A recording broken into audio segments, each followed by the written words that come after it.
that the United States should withdraw from its military bases in Asia. I now call upon the first speaker for the proposition to open the debate. Please welcome Habib.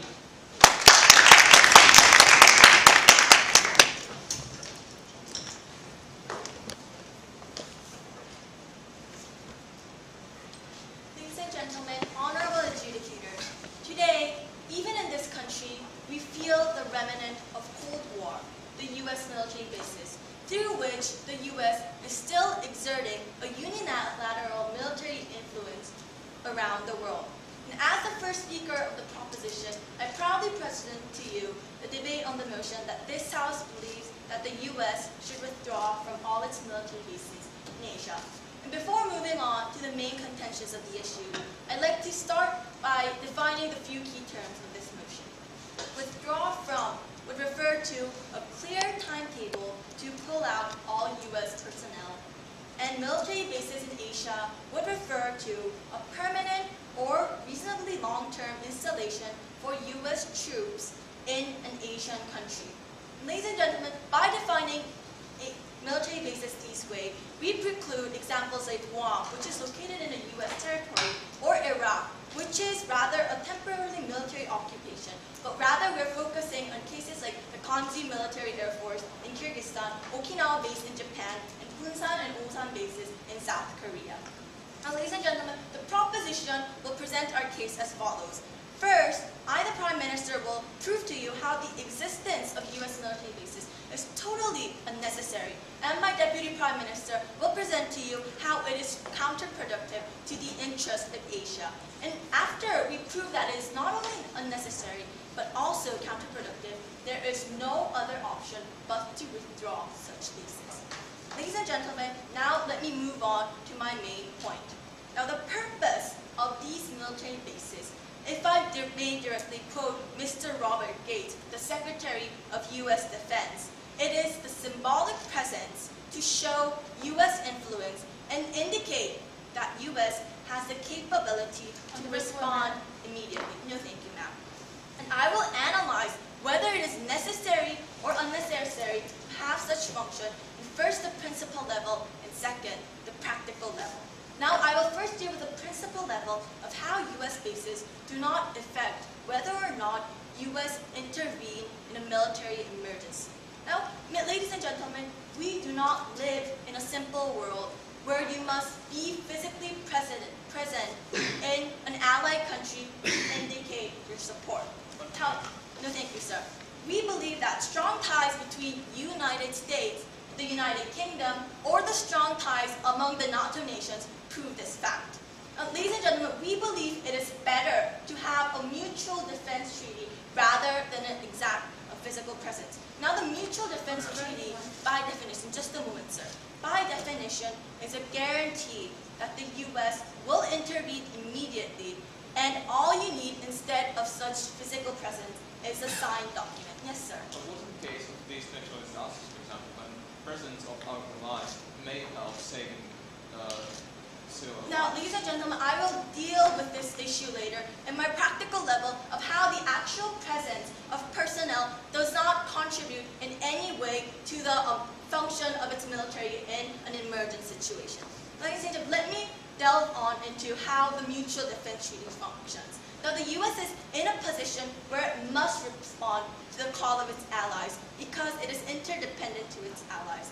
And failing to set an example, to fail to respond to such a critical call causes a domino effect, casting doubt even on the relationship with its crucial allies such as United Kingdom and Japan. And this weakening of ties that come as a consequence is a consequence that a nation like U.S., which is dependent on its allies, cannot possibly bear. Ladies and gentlemen, second, no thank you, ma'am, I will deal with how the economic interdependence between the United States and other countries also exerts the high pressure on U.S. Now, United States is a nation that basically relies highly on its financial power. So when we observe a country like this, it is imperative for them to preserve economic health of the world. And ladies and gentlemen, I will first prove to you how the economic status of each country in a military emergency has incentive provided provided incentive for the U.S. to intervene. And this can be shown, no thank you ma'am, in the example of the first Kuwait War. Now when the Iraq tried to annex Kuwait in 1991, it marked the dangerous beginning of an annexation of one oil-rich country to another oil-rich country, which resulted in rising oil prices and a crisis for the OPEC nations as a whole. And the U.S. in this situation did not hesitate to intervene because it is in its best interest to solve international crises that may directly affect and cause financial crisis in return. And ladies and gentlemen, when we observe that the host nations do have high economic interdependence, such as in cases of Japan, where it is the second largest economic nation next to the U.S. and the biggest trading partner of U.S. in the status quo, we see that it's imperative that the U.S. will intervene in these cases. That is no thank you ma'am. That is also true with Korea, which is the 11th largest economic nation in this world, the largest supplier of semiconductor, which is crucial to the computer industry of U.S. We see that this interdependence, along with the mutual defense treaty that I've mentioned before, do exert a high pressure on the U.S. Now let me move on to my second point by dealing with the practicality of how, in the practical term, the U.S. The existence of U.S. military bases do not enhance the ability for the U.S. to respond to military crisis. And by dealing with this point, I will deal with the point of information that was presented by our opposition today. Now, we live in the 21st century, an age of nuclear warfare. Ladies and gentlemen, and if we observe the nature of nuclear warfare like this, when your enemy shoots a nuclear bomb, the only way to respond is through your technology, with your bombs, by countering with another nuclear missile.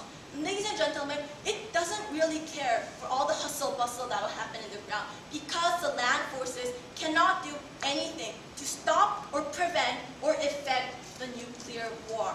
And first, no thank you sir. First, in this case, we see that in the nuclear crisis, the land force really doesn't matter. And secondly, even if in a conventional warfare, the Air Force, it is mainly moved by the air raids that carry conventional missiles around the places to fight the war. And in these cases, both in terms of nuclear missiles and all these Air Force missiles, they are not stationed in the host country, but is carried by nuclear submarines and various submarines that is around the Pacific Ocean. And because some host countries, such as Japan, sometimes constitutionally ban the existence of such weapons within their countries, we clearly see in a conventional warfare how they do not exert any power. And even if we assume that they will militarily intervene with their personnel, the physical presence of these personnel is insignificant in terms of nuclear war terms. And ladies and gentlemen, I have proven to you that how it is unnecessary and pointless to have these military bases in Asia, and that's why we are proud to propose. Thank you.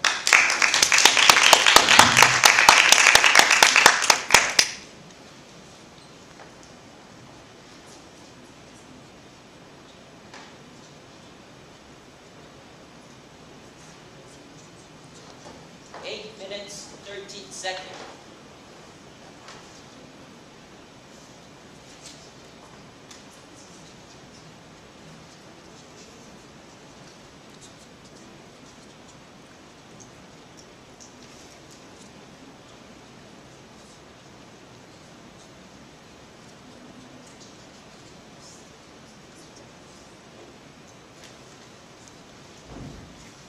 I thank the first proposition speaker having his speech. And now to open the case for the opposition, I call upon Lucy. Ladies and gentlemen, various side of the proposition see the presence of military bases in such areas as a sign and reminiscent of the Cold War. We at the opposition today see it as a sign of a modern cooperation system and political system in a society that is mutually beneficial for both sides. And unlike the proposition side, we as the opposition are going to prove you that it's firstly necessary, secondly highly beneficial for both the countries which are receiving which are host of the bases, and for USA. In my speech, I will devote myself to 4 main issues. Firstly, I will react to the point of necessity and show you how the military bases ensure the effectiveness of the measures that were talked about by the proposition. Secondly, I will talk about the regional security, for example, in the case of Saudi Arabia, and in the interest of the whole world, that the military bases ensure the regional stability. Thirdly, I'm going to talk about the principle of a global guardian, how it is needed, in fact, in the modern society. And fourthly, I'm going to talk about the undeniable positives of having a US military base within a country. And my second speaker will further develop this point and bring you some more examples in order to enrich the debate. So, ladies and gentlemen, firstly, the argument of unnecessity has, in fact, had only one idea, and this is that even today in this world, the USA are committed and feel some commitment and integration into the world political scene, and therefore will help Japan or other countries nevertheless. No, thank you very much. But what we as the opposition are claiming is, yes, of course, but the military bases in those countries ensure the effectiveness and the quickness of the reaction. For example, if we talk about the military action of about the regional instability, which can, of course, occur in the region, for example, Southeast Asia, it's not a region that is extremely secure, as far as we see that the influence of China and Northern Korea is concerned. We see that in this very point, in fact, the establishment and the presence of the military bases in this area and in this region ensures the effectiveness of the possible threat and of the possible action. Of course, US can feel obliged to help, but if it's not in the region, being in America doesn't help very much. No, thank you very much. And therefore we see that the opposition reaction to this very point is, in fact, is highly beneficial and necessary for these countries to have US military bases in the country. Yes, please. Even if the United States doesn't have a base in Asia, it can react to Asia by sending its troops within 24 hours. What do you say to that? Okay, I say, ladies and gentlemen, that to this I say that it's only the point of deterrence. We can, in fact, precede this military action by having those troops in the country, because it works as a deterrence effect. We can say, and we can see it very clearly, even in the South Korea country, the danger of having such a dangerous neighbor as North Korea is, together the influence from China. No, thank you. The US influence and the US bases in South Korea help very much for not only stopping the military intervention, but for not having it. And therefore, ladies and gentlemen, we see that these bases have double influence and double importance. Firstly, to prevent as a deterrent, and secondly, to help help as quick as possible. The 24 hours are not a secure thing, because of course, if you find those people and if you have the army, yes, it is very possible. But in this current situation, where the USA has most of its soldiers in Iraq, it's not that easy. No, thank you, to find any more soldiers to attack. And therefore, ladies and gentlemen, we see that the military bases are a necessity. And the thing about the physical presence and nuclear war, this is exactly the same precedent. It's much easier to, in fact, proceed and to act if we have the basis in the center of the problem. Now, ladies and gentlemen, let's talk about what, in fact, the military bases bring, for example, to the area of Southeast Asia. Yes, ladies and gentlemen, as I already said, the quick reaction in the case of regional conflicts, as we see on the example of Korea, Gulf War, Afghanistan, and Iraq. Ladies and gentlemen, thank you very much. Again, this supports my argument of quickening the action. So, ladies and gentlemen, we have to look at the consequences of withdrawal. Again, as I said, the deterrence effect works like that North Korea nowadays is most improbable to attack because of the presence of military bases of USA in the country. This in fact, stability would be withdrawn with the withdrawal of the bases. And therefore, we have to realize what it would lead to, which would be the instability of the region and would not be beneficial for anyone. Ladies and gentlemen, moreover, we see that reforming the counterbalance to the regional policies of China and North Korea, the US play a major role in the instability of the system. These are the things that US bases do, for example, in the area of Japan, ensuring the political stability and preventing the global war and the global problems.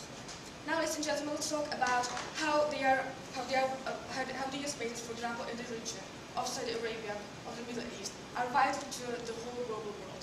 We see that, for example, in Saudi Arabia, where US bases are present, it is of crucial importance, as the 1/3 of the production and the majority of exports flow from this country. No, thank you very much. And therefore, if the US bases weren't here, the US bases would support the regime and in fact ensure the stability of the regime, weren't present in this very country, this production and this export, moreover, would be threatened. And therefore, what would happen, ladies and gentlemen?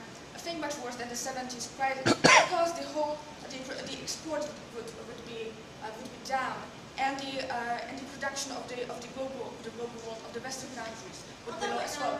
Because of course we would have to increase our production, we have to increase our use of fuels, and therefore, ladies and gentlemen, it will lead to many unpleasant things, such as lowering the production, such as poor people in the poor developing countries suffering because they do not have any energy whatsoever, and this is exactly what we do not want.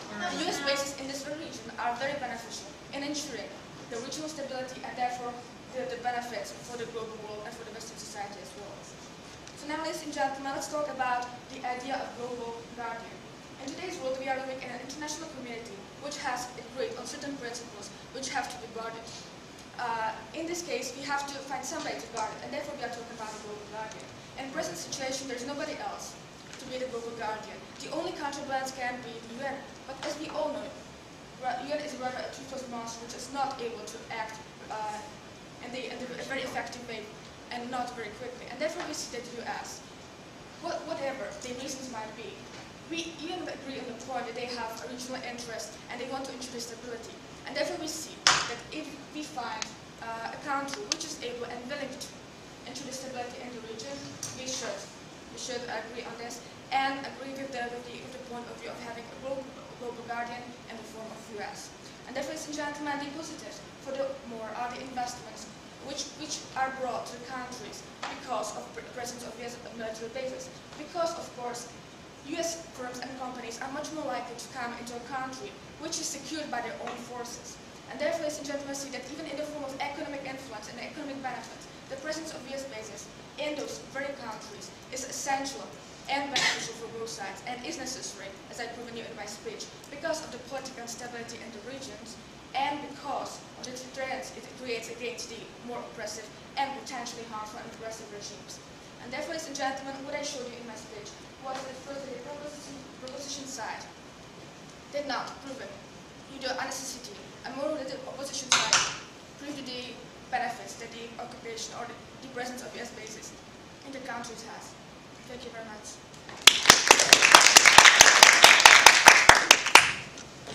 8 minutes, 7 seconds.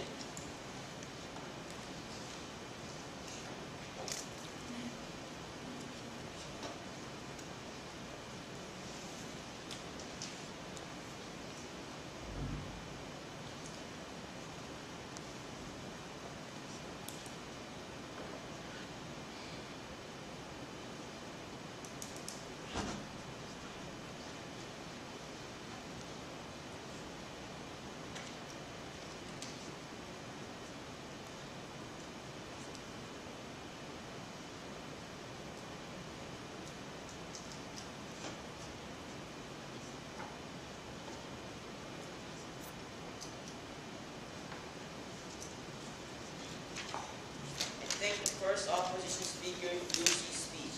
And now to continue the case for the proposition, I call upon Sahi.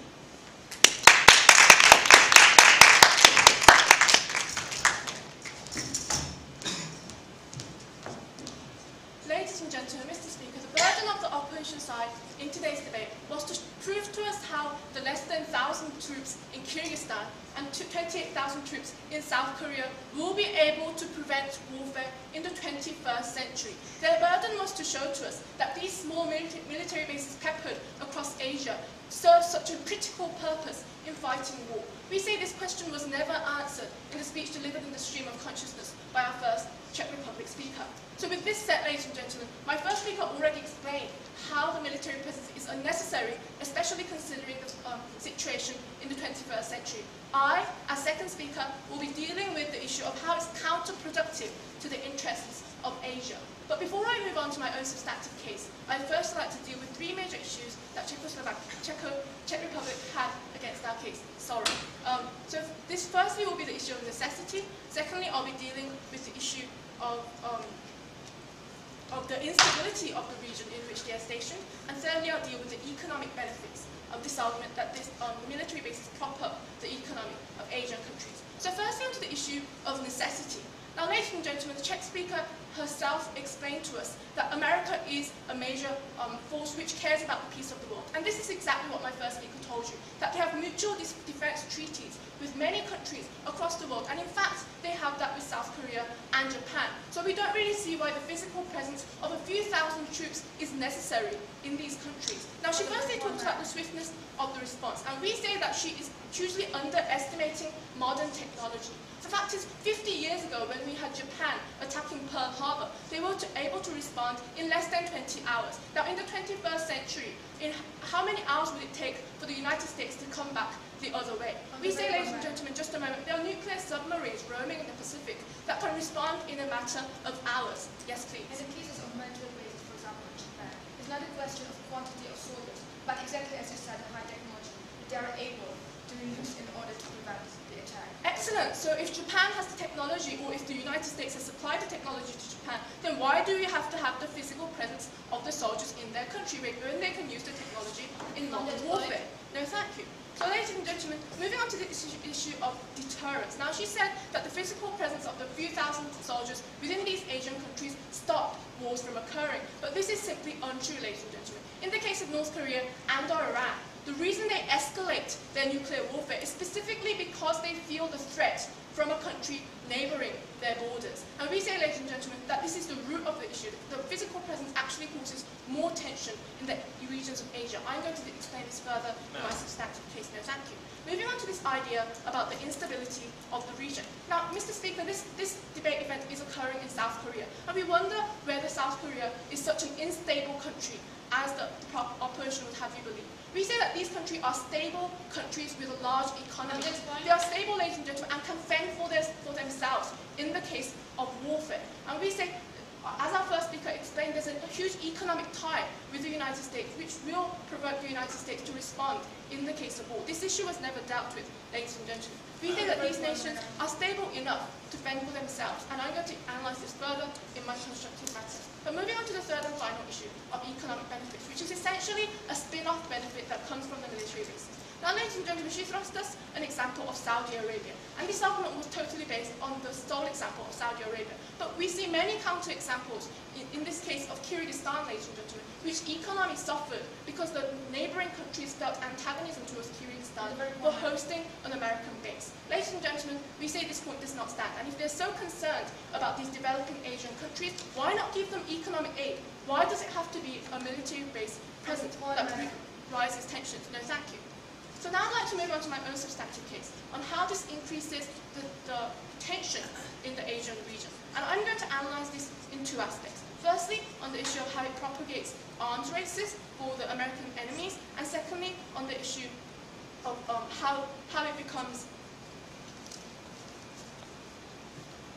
and secondly, on the issue of how it causes a loss of military sovereignty. So firstly, onto the idea of how it propagates the arms race for American enemies. Now, ladies and gentlemen, we know that the presence there, which they consider as a symbol of peace, is actually the root cause of the tension in Asia. Because we witnessed the United States designate three countries as the axis of evil: Iraq, Iran, and North Korea. And then they moved on to effectively wipe out one of those countries, Iraq. So in the viewpoint of North Korea and Iran, when they have the presence, the military bases present in their neighbouring countries, in South Korea and in Kyrgyzstan, this creates a tension, ladies and gentlemen, because South Korea, no thank you, and Kyrgyzstan can be launching points of attack against these countries. And they perceive this as a threat. And because of this specific fear, they move on to arm their nations even further. This is what happened with North Korea and Iran. We saw a rapid escalation and fiery rhetoric coming from Mahmoud Ahmadinejad and Kim Jong-il because of this military basis, because of the tensions caused by the military bases. And we say that this exacerbates the tension in Asia. But onto this idea about how it also causes resentment and criticism for the hosting countries. Ladies and gentlemen, the nations who host the military bases are conceived to be the staunch allies of the United States. And we understand that in the political climate of today, it's not something you want to boast that you're a friend of the United States, because we see huge resentment and anti-sentiment in Asia against the United States. And this only isolates the hosting countries from its neighbour.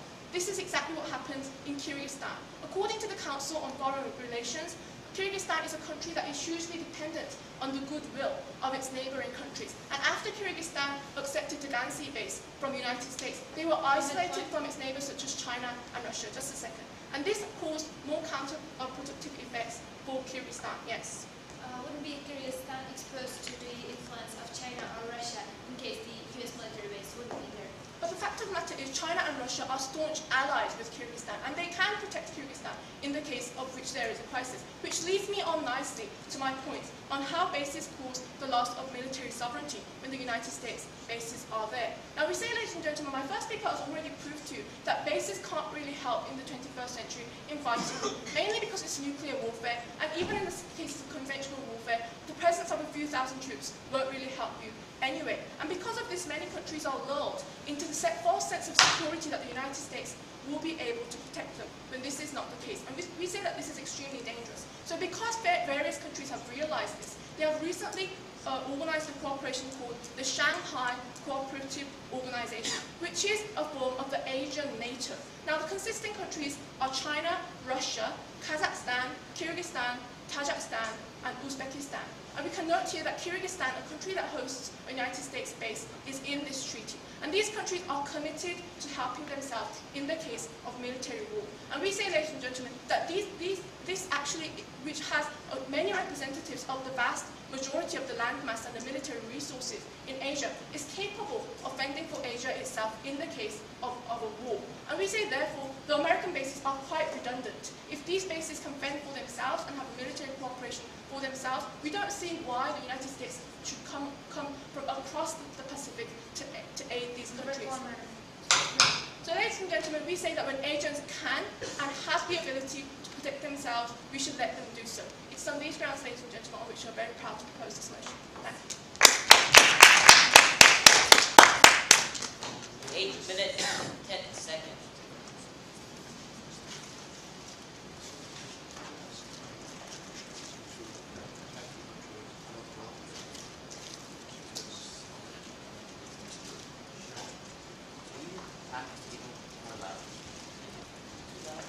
No, louder. Louder? Yeah.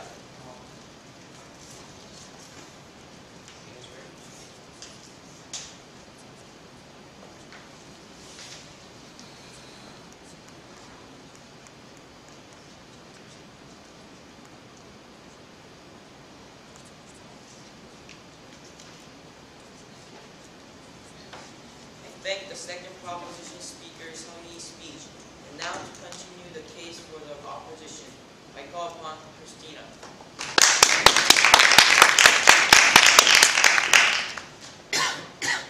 Ladies and gentlemen, the opposition today is claiming that the US bases help to ensure the stability in the region, help to ensure the economic cooperation, and that overall they help the country which they are in.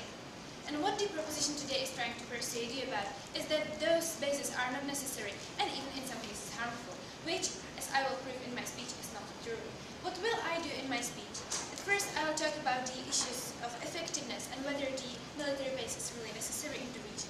Then I will talk about the regional security and stability and and the way it is connected to the economy and the economic cooperation.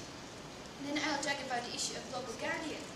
And in the end of my speech, I'll talk about the positives, other positives which U.S. military bases give to the country which they are in. Now, let me start with the effectiveness of these military bases. What the proposition tried to bring was that those small bases would not be effective in helping the country which they are in. But what is important is that nowadays there is a shift from those huge bases to small bases with high technologies and weapons which are very effective. No, thank you. And what we see on this is that it is no longer necessary to have a huge number of soldiers, but it is enough to have just a small number of soldiers operating those high technologies. And that even such small bases are very effective in tackling the issues in the country and preventing the problem. Yes. All of the missiles, the bombs, the technology that the United States uses in wars comes from the land of the United States. These bases, ladies and gentlemen, have only troops for no purpose. those troops are not for no purpose. Those are the troops which operate the base, which use the technology. And for example, South Korea has just signed the agreement about missile defense, and therefore there has to be a military base of the United States, which would have this technology and would operate this technology as a part of missile defense of the United States and its allies. And therefore, it is necessary to have this military base in the country, because only US soldiers are able to operate the technology and are able to prevent any attacks or threats to the country and to the United States also. And also there's the point of deterrence. If there is the US base in the country, the other states which would be likely to attack the country are threatened by the fact that if there is the military base, the United States would 100% sure act if the country is attacked. So if we have South Korea, for example, if there would possibly be some attack or some pressure on the South Korea from the side of China or North Korea, if there is military base, the United States would act for sure. No, thank you. But in case the US base wouldn't be here, it wouldn't be that sure that they will really act and help the country. We have to be realistic. The United States do what is beneficial for them. And in the case of this military base, if it is in the country, the United States will really act and help its allies. No, thank you. Now, and for this reason, it is necessary to ensure that the US base will remain in the country and will be able to help the country in the future. Now, let me move to the regional security and stability. What was discussed here were the examples of South Korea, Saudi Arabia, or Kyrgyzstan. In those countries, it is necessary to ensure the stability and security, and it is done by US military base. No, thank you. It is mainly because of the US military base that there is created balance with the other powers of China or Russia. In case of Kyrgyzstan, there won't be this US military base. Russia or China would have that strong influence that they would be able to take over the oil by investing in the country with its national companies. No, thank you. And they would have this strong pressure on the country. While if there is a military base of the United States, it is ensured that there is balance of the powers and that the Kyrgyzstan won't become the satellite of one power.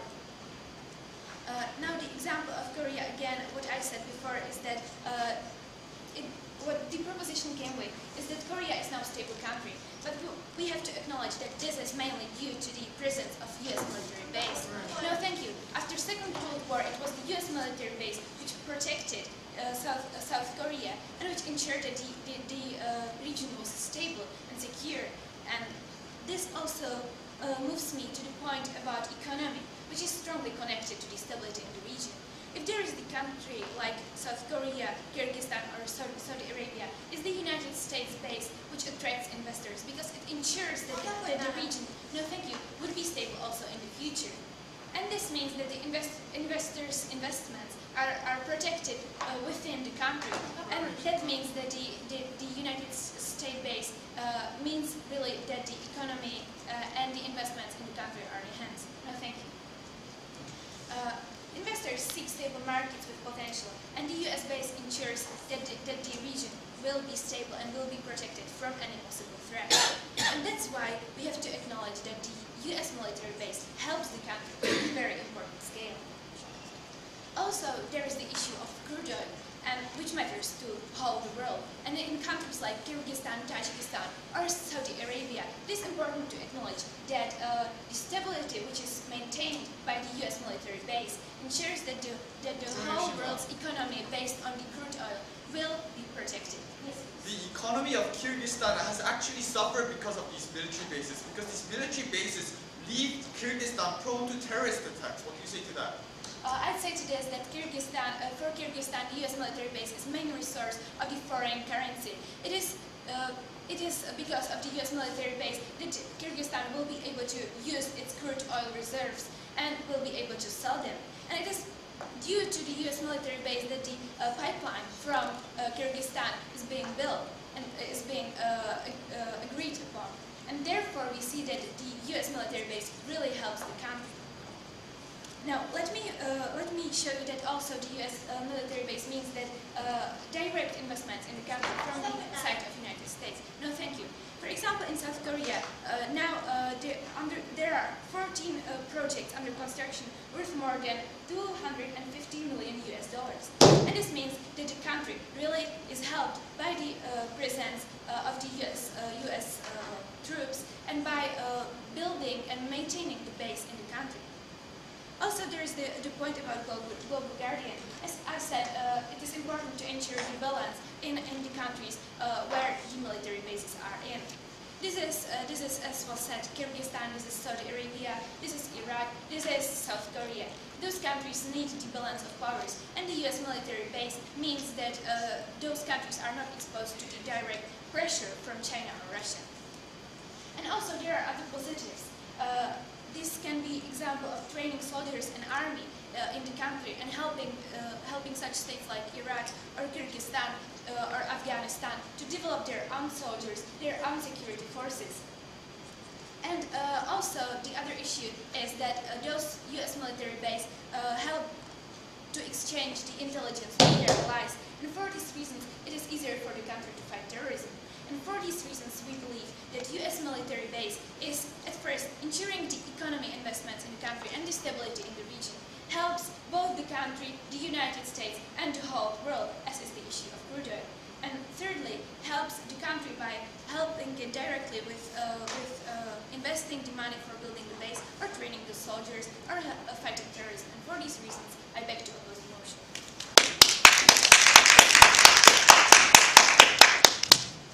8 minutes, 29 seconds.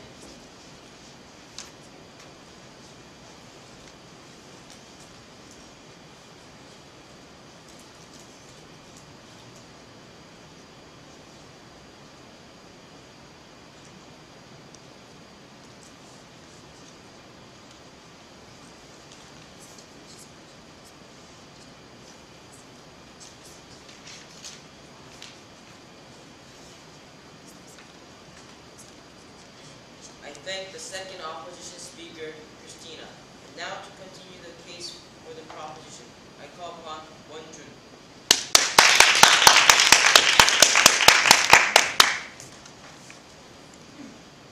To clear up the floor, ladies and gentlemen, let's first ask ourselves and make it clear what today's issue is. Today's issue lies on this question of what we should do, what we should be doing with these military bases, and what we should do with them in the future. And in assessing this criteria for today's debate, ladies and gentlemen, we need to ask ourselves for whom this policy of withdrawing military bases is directed at. For the benefits of whom? And we say it is for the benefits of Asia. And ladies and gentlemen, unless Asia needs the bases, unless Asia benefits from these bases, the United States should pull out. But before I go into the specifics of my debate, let's first see what Team Korea did in today's debate. My first speaker, Habin, has shown to you how United States military bases is unnecessary for Asia, that it serves no vital purpose in today's world. My second speaker, Soi, showed you that it is actually counterproductive to the interests of Asia. And taking into account that these values that we have pursued consistently throughout today's debate, and taking into account what the Czech Republicans have brought forth, we need to answer two critical questions.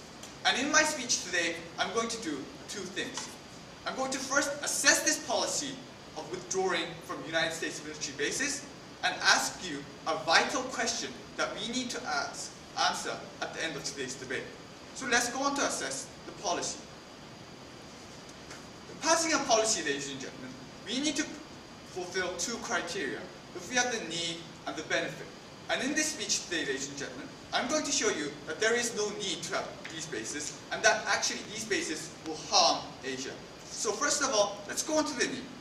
Now, the first speaker of Czech Republic today said that we need bases, that they are absolutely necessary because we need to have faster reaction and to deter potential conflicts. Let's deal with this one by one. First of all, the faster reaction.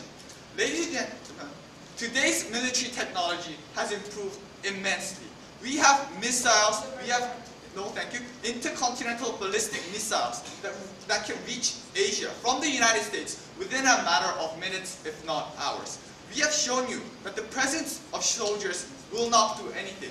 And even if we are to say that we need these missiles are largely provided from bases outside Asia, ladies and gentlemen, from the United States, from the submarines that it has in the Pacific, thus proving the point that these military bases, ladies and gentlemen, do not have the necessary technology to actually respond to a war. So on the first level, ladies and gentlemen, we don't really need these bases just to prevent wars and react faster. Going on to the second point of how it will deter conflicts, we actually say, ladies and gentlemen, that these bases have a counterproductive effect and cause threats and resentment. We gave you the example of Kyrgyzstan, ladies and gentlemen, how the United States bases led the Kyrgyz government to gain this pressure from China and Russia to make Kyrgyzstan make the United States go back to their land, ladies and gentlemen. They suffered, their economy suffered because of these bases, because Kyrgyzstan, ladies and gentlemen, was prone to attack. Yes, ma'am. Kyrgyzstan's economy is based on US investments and is based on the fact that US Now, ladies and military gentlemen, base brings these foreign currencies. Now, ladies and gentlemen, there are hardly any U.S. investments in Kyrgyzstan. First of all, because there isn't the fundamental economic structure with which to invest in Kyrgyzstan. Furthermore, the government itself, the Kyrgyz government itself, signed a document with the Shanghai Cooperation Organization saying that they will make the United States withdraw from their land, especially because their economy was harming it. We have the empirical evidence and the illustration that shows you this case. No, thank you, ma'am. Now let's go on to our side of the case and how we have said that these bases are obsolete and serve no function. The United States, ladies and gentlemen, even if there is a conflict, will intervene in cases of conflict anyway. The bases won't do anything.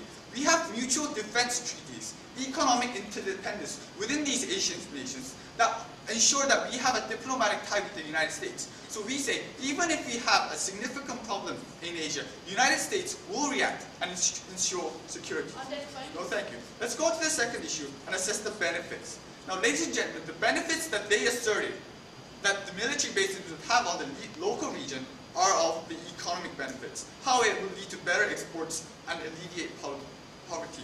Now, we already showed you, ladies and gentlemen, that they go on to have counterproductive measures because they leave the country open to terrorist attacks, open to resentment and threats. No, thank you, ma'am. And furthermore, ladies and gentlemen, the fact that you're going to have the presence of bases just because of the economy doesn't make sense. What is the purpose of these military bases? They said that it is to ensure regional stability, ladies and gentlemen. If we are really concerned about the economy, we say that the United States should just pull out, get rid of its counterproductive effects, and give economic aid to these countries. If they are really concerned with the economy of, ladies and gentlemen, we say that sustaining military bases is not the way to go. on that point, No, thank you, ma'am. Let's go on to our side of the effects. Ladies and gentlemen, United States military bases cause political, economic, and social problems that lead to anti-US sentiments and resentment, ladies and gentlemen. We have seen cases in the past where United soldiers gang rape a 14-year-old girl in the Philippines. We've seen them run over 2 young girls with tanks in Korea. And when you see these occasions, ladies and gentlemen, this arouses anti-United States sentiment and brings resentment through the regions, leading to military tensions, ladies and gentlemen, like that between the SCO and the United States in the status quo. Well, thank you, ma'am. Now, having dealt with the need and the benefit, let's go on to ask ourselves a critical question. What are the real needs of Asia? And we say the real needs of Asia is regional security and military independence. Let's deal with this one by one. First of all, regional security. They had a simplistic analysis, ladies and gentlemen, saying that the presence of the United States brings peace and secures Asia. Ladies and gentlemen, even if we are to assume that the United States leaves and North Korea attacks South Korea has the capability to sustain the attack from North Korea, to block itself from receiving the harms. And if it just blocks these attacks for 24 hours, we say the United States troops, the missiles, the technology will already be in Korea to secure our nation. Yes, sir. So don't you think that when North Korea makes links with China, it is extremely dangerous to South Korea? Right now, ladies and gentlemen, North Korea doesn't have an alliance with China, primarily because China was really furious with North Korea as a result of the nuclear bombing test that it had. So first of all, their point lies on the assumption that these countries will actually have an alliance. We've shown to you, ladies and gentlemen, that even if they have an alliance, South Korea has the capability, has the tanks, has the corvettes, has the number of troops to deter North Korea from invading our country. Let's go on to the issue of military independence. They simply did nothing to resolve this issue. All they said was that the United States needs to be the principal guardian. Then, I ask you, ladies and gentlemen, until when is Asia going to be dependent on the interests of the United States? Until when do we have to be cowards under Mr. George W. Bush? We need military sovereignty, military independence in Asia, ladies and gentlemen. And at the end of the day, what are we after? What is the thing that we want? The very thing that we want, ladies and gentlemen, is a safe, secure Asia that can govern itself and pursue its interests. The United States' presence does nothing to uphold this. Ladies and gentlemen, we've given you the deep analysis, the profound understanding. Korea proved what it had to prove, and ladies and gentlemen, we clearly deserve to win this debate. Thank you very much.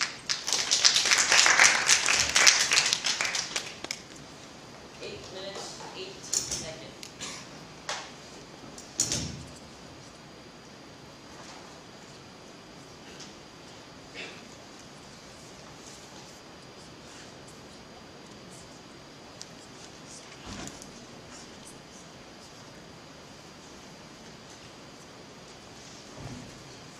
I thank the third proposition speaker, Won Jun's speech. Now to continue the case for the opposition, I call upon Marek.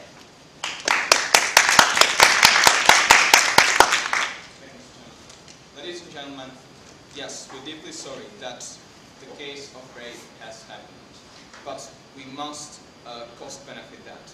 When the case of tsunami struck in the Asia region, the US military forces helped a lot when saving people, when distributing the humanitarian aid and all this, and they helped to save thousands of human lives. On the contrary, yes, there is the case with the rape. We're deeply sorry about that. We say, yes, all humans make mistakes. We all pay price. But on the contrary, we see that that was much more beneficial when we cost analyze that. In my speech, ladies and gentlemen, I'm going to concern one question at first, and that is, does really Asia need the presence of military bases? And I'll show you that yes, it does. And moreover, we have the benefits, which I will talk in my speech later on. So, at first, let's start about the necessity. Thank you, ma'am. Ladies and gentlemen, when Iranian government imprisoned 16 British soldiers, British government immediately started taking actions, started communicating with its allies, started doing something intensely, just because its citizens, its soldiers, were kept somewhere. And that is what, why we believe that the presence of these soldiers, the physical presence, is the engine that forced the United States to act extremely quickly and act under any circumstances in every situation. That's why we believe this political importance is so presence is so important. Now, ladies and gentlemen, let me move to three basic points. And first is the United States interest. The second will be about balancing the powers. And then the third is what are the benefits. So let me start right off with the interest.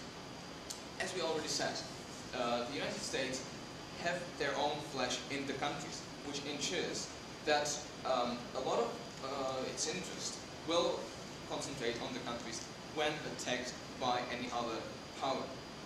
And secondly, about the high technologies.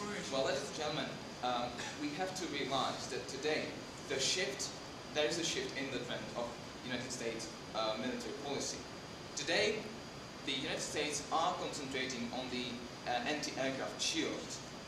For example, moving its radio stations from the Marshall Islands to Europe and to Asia. And even in Korea, the treaty has been signed already, saying that there will be these radars able to detect the missiles and therefore able to protect as well both the Asian countries and the United States and even the rest of the world, all the allies altogether. Secondly, we have to realize that if there were these bases in Japan and South Korea, we have to realize that Japan itself doesn't have today its own army, and that means and that means that if North Korea, which has the ambition, and China, which has the equipment, connect together, then they could, then they could present with a real threat because of no presence of America, second power, which is balancing the forces. Firstly, Japan does have an army and they have a mutual defense treaty with the United States. So in the case of war, the several thousand troops in Japan won't help them much anyway. Even if Japan has army, it doesn't necessarily mean that they alone can defend themselves against powers such as North Korea, and such as China. That's the first thing. And the second thing is that once already, when you have your own soldiers, your own people in the country, you will be much more interested in going and helping them as well as your allies. That is, that is what we believe is ensuring, in fact, the fact that they will come to protect the country and the ally and to help the attack. And secondly, we have to realize that since we have these allies, there are also these economic interests, which also ensure that we're helping those countries and that the American military forces will come to help that. And to balancing the powers, we have to realize that during the Cold War, there was America and Russia standing against each other, but none of them was really feeling strong enough to protect the other one, because they knew they immediately destroy each other. So it's the same today. When you have China against America, you have to realize that these are world powers, and standing against each other, they will not be forced to do anything to the other one. No, thank you. Moving on to the economic crisis that can come into account, talking specifically about oil. Well, ladies and gentlemen, the Saudi Arabia region with the neighboring countries produces more than 1/3 of world oil production. When we see the American bases and their presence in the countries, we also see that we are ensuring the continuous production of oil, which is pumped into the world. So we see that what America is doing here is also ensuring that the world gets its consumption of oil day by day. Secondly, we have to realize, we have to realize that Russia wants to swallow these all the stars because of the pipeline that goes from Caspian Sea, which is of high importance for Russia because of gaining importance in this whole region. So that's the other reason why we believe that this economic crisis cannot come into account. And now, going to the benefit. As we said, the investment.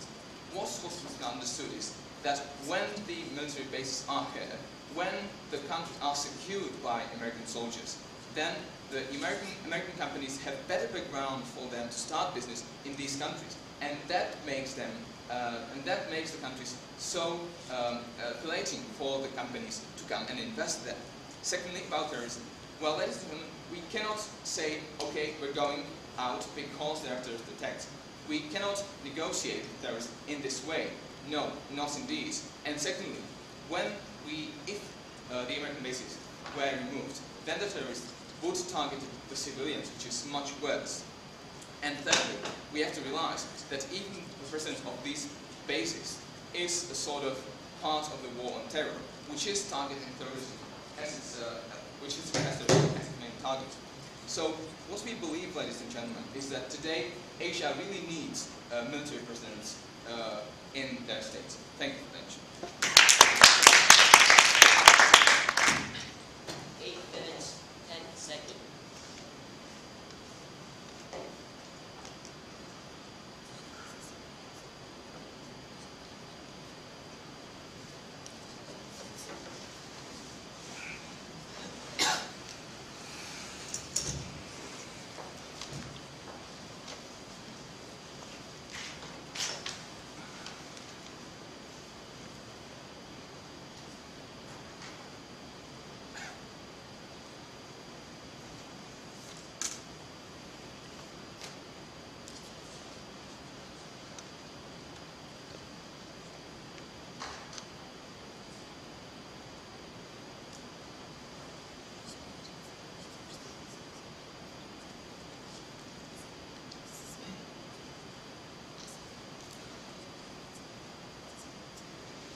thank the third opposition speaker, Marek's speech. We will now move on to the team's 4-minute concluding reply speeches. The opposition team will deliver their reply speech first. There are no points of information during reply speeches. After 3 minutes, the timekeeper will signal once to let the speaker know they have 1 minute left. After 4 minutes, the timekeeper will signal twice. To deliver the opposition reply speech, I call upon Lucy. Ladies and gentlemen, the question the opposition asks us today is whether or not Kyrgyzstan, Korea, Japan, and the world in general would feel safer without US bases being stationed in those very countries.